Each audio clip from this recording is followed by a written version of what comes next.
Nó bị kẹt cái cản rồi, cái cản nó chặn lại ơi.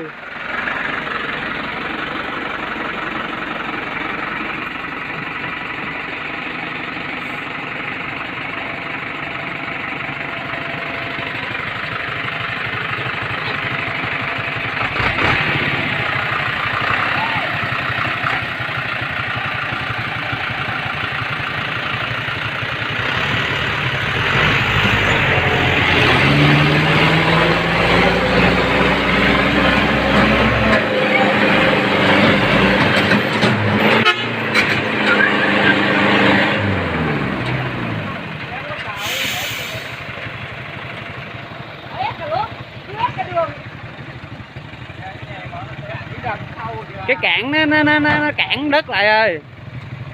Lấy xe chút đi có được. Chạy kiếm cái máy cái cuốn á. Sao rồi, xe có tải không? Hả? Xe mình vô hang không? Nó chặn kìa, nó chặn cái ọc đất đó lại à.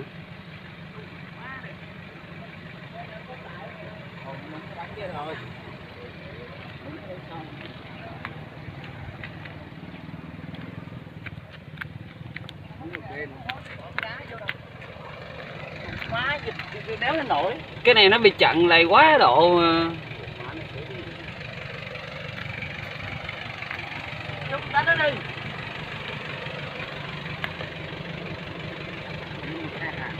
Cái hàng này nó không.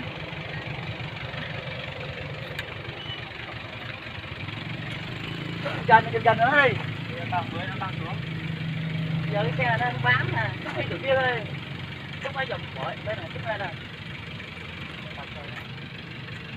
Chưa đụng cầu đâu mà.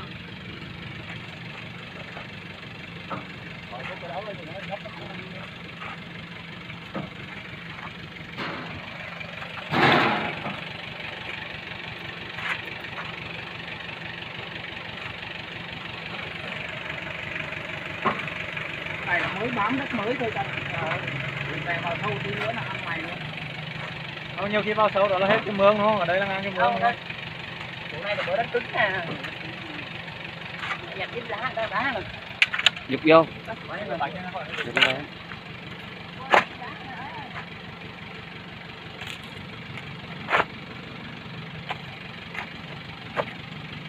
Vậy mấy con nó sàn nữa, ít thôi. Con nó sàn qua chỗ khác. Đó không sao đâu. Nhặt lá nè. Cái đó không sao đâu, để mấy con nó sàn hố bự nữa. Cản xuống hơi chiều. Nhặt cái đá này.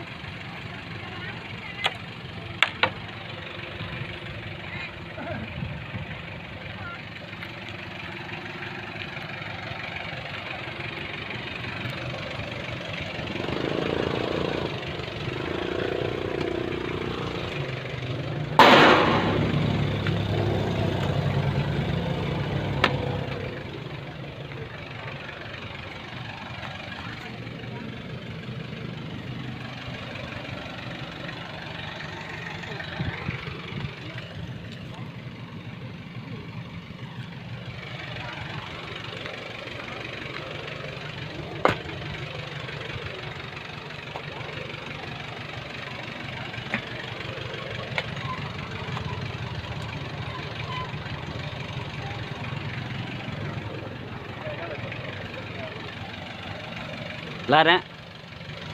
Đừng đá đó. Đá này nó không bám đâu. À, đá đó không bám nữa.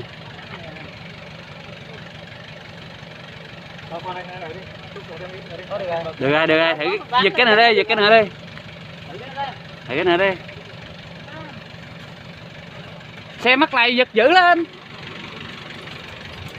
Xe mắc lại giật yếu quá.